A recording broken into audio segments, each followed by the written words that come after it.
हार गए हो अपनी ज़िंदगी से, कुछ भी अच्छा नहीं लग रहा है। क्या लग रहा है कि जीवन ख़त्म हो चुका है?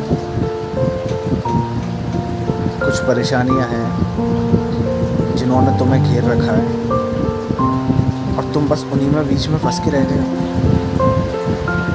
कुछ रास्ता निकाला तुमने? कुछ सोचा कि इन परेशानियों से कैसे बाहर निकलना है?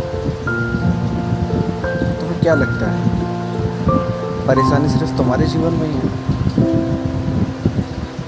और कोई है ही नहीं इस दुनिया में जिसकी ज़िंदगी में परेशानियाँ हों? पता है परेशानी क्यों हमें घेर लेती है? क्योंकि हम परिस्थिति से लड़ना नहीं जानते। हमें ये लगता है कि हमारी ज़िंदगी के कंपैरिजन जो सामने वाला व्यक्ति है वो ज़्यादा खुश है। क्यों? क्योंकि वो 4 लोगों के बीच में खड़ा होकर हंस रहा है, तो तुम्हें ऐसा लग रहा है कि वो ज़्यादा खुश है। पर एक्चुअल में ऐसा नहीं है। अगर तुम उसकी लाइफ में घुसोगे, उसकी पर्सनल लाइफ के बारे में जानोगे, तो तुम यही पता चलेगा कि वो तुमसे ज़्यादा दुखी है। मैं समझ सकता हूँ कि कुछ परेशानियाँ ऐसी आ जाती हैं जीवन में जिनका हल ऐसा लगता है अब कुछ निकलेगा ही नहीं।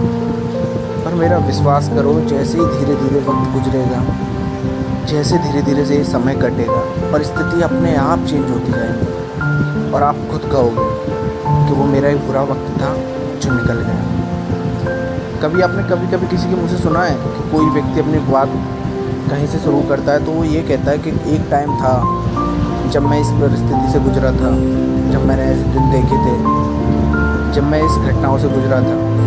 पर फिर भी वो व्यक्ति आपके सामने बैठ कर उन सब बातों को कह रहा होता है, खुश होके, हंस के। क्यों? क्योंकि अब परिस्थितियाँ बदल चुकी हैं। तो फिर तुम क्यों इतने अपने अंदर एक दुख का एक पहाड़ बना के बैठे हो कि दुख कभी ख़त्म होगा ही नहीं? मैं समझ सकता हूँ हर किसी के जीवन में दुख है।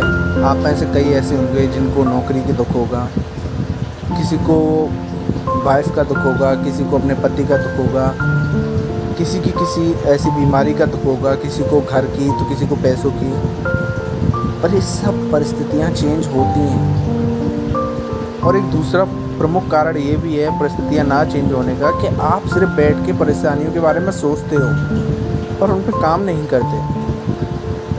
और जब तक काम नहीं करोगे परेशानियाँ कैसे छट जाएंगी? तुम खुद सोचो। अरे आपके घर में कोई चीज़ पड़ी हुई है, जब तक आप उसको उठाओगे नहीं, वो अपने आप उठ के आपके पास कैसे आ जाएगी? ये तो जाहिर सी बात है। अगर परेशानी है तो उसका हल भी तुम्हें ढूंढना पड़ेगा और निकालना पड़ेगा। अगर भगवान ने आपको इंसान का जन्म दिया है तो इसीलिए तो दिया है कि आपके अंदर सोचने की, समझने की, खुद के अंदर इतनी क्षमता है कि आप किसी परेशानी का हल खुद निकाल सकते हो। इसलिए तो हम इंसान हैं। सिर्फ बैठे हुए हो एक कमरे में, रो रहे हो। क्यों? या तो किसी का प्यार छोड़ के चला गया है। क्यों? या तो किसी को पैसों की दिक्कत है। क्यों? या तो उसके घर में सब कुछ ठीक नहीं चल रहा है और उन पे काम कोई नहीं करना चाहता, सिर्फ रोते हैं। मन करता है तो भगवान को कोसते हैं, फिर गलत शौक पालने लगते हैं। तुम्हें लगता है इससे परिस्थितियाँ चेंज हो जाएंगी? अगर हो जाएंगी तो करो और रोते रहो एक कमरे में बैठ के। ये तो मैं सच कह रहा हूँ कि बस एक दिन अपनी परेशानियों को ठीक से बैठ के समझो, फिर एक प्लान तैयार करो कि उन पर आपको किस तरीके से काम करना है। और कुछ करने के लिए बस थोड़ी कोशिश करके देखो, फिर देखो।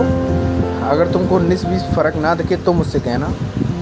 अपने आप परिस्थितियाँ चेंज होती जाएंगी। आप खुद कहोगे कि हाँ, हमें लग रहा है कि हमारी परेशानियाँ थोड़ी थोड़ी छटती जा रही हैं और वक्त के साथ, आपकी मेहनत के साथ वो बिल्कुल ख़त्म हो जाएंगी। ज़िंदगी हाथ पे हाथ रखने का नाम नहीं है।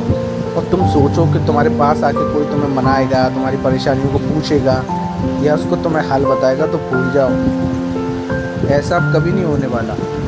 अरे इस भागती दौड़ती दुनिया में किसी के लिए कोई टाइम नहीं है भाई। चाहे वो कितना भी आपको अपना कह रहा है, चाहे वो आपका दोस्त हो, आपका कोई और हो। हाँ, सिर्फ एक माँ बाप। मैं एक माँ बाप की कह सकता हूँ कि वो आपकी परेशानियाँ सुनेंगे भी और आपको उनके बारे में कुछ समझाएंगे भी। उसके अलावा इस दुनिया में कोई किसी का अपना नहीं है भाई। हर किसी को अपनी परेशानियों से फुर्सत नहीं है वो किसी दूसरों की परेशानी क्यों सुनेगा? ये सुनेगा भी तो सिर्फ एक टाइम पास के लिए। जब आप चले जाओगे फिर वो अपने काम में बिजी हो जाएगा। उससे आपकी परेशानी से, आपकी प्रॉब्लम से कोई मतलब नहीं है, कोई लेना देना नहीं है। आपकी परेशानी है, आपको खुद ही हल करनी पड़ेगी। और नहीं कर रहे हो तो बैठे रहो, रोते रहो और जैसी परिस्थितियाँ चल रही है उसको झेलते रहो।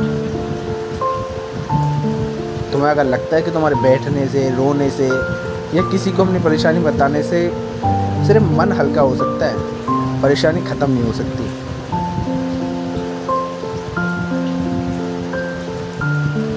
क्या फ़ायदा होगा? तुम बैठे रहोगे, परेशानी बढ़ती रहेगी। इससे अच्छा है कहीं अपने लिए एक थोड़ा सा वक्त निकालो। मेरी बात मानो, अपने लिए एक थोड़ा सा वक्त निकालो। कहीं भी अकेले में एक अपने लिए शांति से बैठो। अपनी प्रॉब्लम्स के बारे में सोचो, तुमने क्या करना है अपने गोल के बारे में सोचो, स्थिति कैसी चल रही है उसके बारे में सोचो और आगे कैसी आपको बनानी है उसके बारे में सोचो। एक अपना गोल तैयार करो कि इस परेशानी से निकलने के लिए मैं यहाँ से शुरुआत करता हूँ। जब इस परेशानी से निकल जाऊँगा फिर अपनी लाइफ की सक्सेस के लिए यहाँ से शुरुआत करूँगा और ये मेरा गोल है। तो आप कुछ कर पाओगे। नहीं तो यकीन मानो जैसे और लोग रोते रहते हैं, बैठे रहते हैं, बस सिर्फ वही रह जाएगा तुम्हारी ज़िंदगी में। तुम किसी भी सक्सेसफुल आदमी की हिस्ट्री उठा लो, उसकी शुरुआत जो हुई होगी वो इतने बुरे दिनों से हुई होगी कि कोई भी नहीं चाहेगा उन दोनों को देखना। और आज उनकी हिस्ट्री देख लो आप, वो आदमी फर्श से अर्श तक का सफ़र किस तरीके से तय किया है। तो ये मर्जी आपकी है, ज़िंदगी आपकी है। कमरे में बंद होकर रोना है, बैठना है तो बैठे रहो। और अगर ज़िंदगी या लाइफ में कुछ करना है तो उस कमरे से बाहर निकलो, बाहर की दुनिया को समझो, अपनी प्रॉब्लम्स को समझो और उसके हिसाब से उस पर काम करो। नहीं तो ज़िंदगी तो चल रही है, चलती रहेगी और एक दिन बस ख़त्म हो जाएगी। क्या किया, क्यों आए, किस लिए आए, किसी को कोई फ़र्क नहीं पड़ेगा। 4 दिन 4 लोग आपके लिए रो लेंगे, उसके बाद सब अपनी ज़िंदगी में जिस तरीके से थे वैसे ही घुल मिल जाएंगे।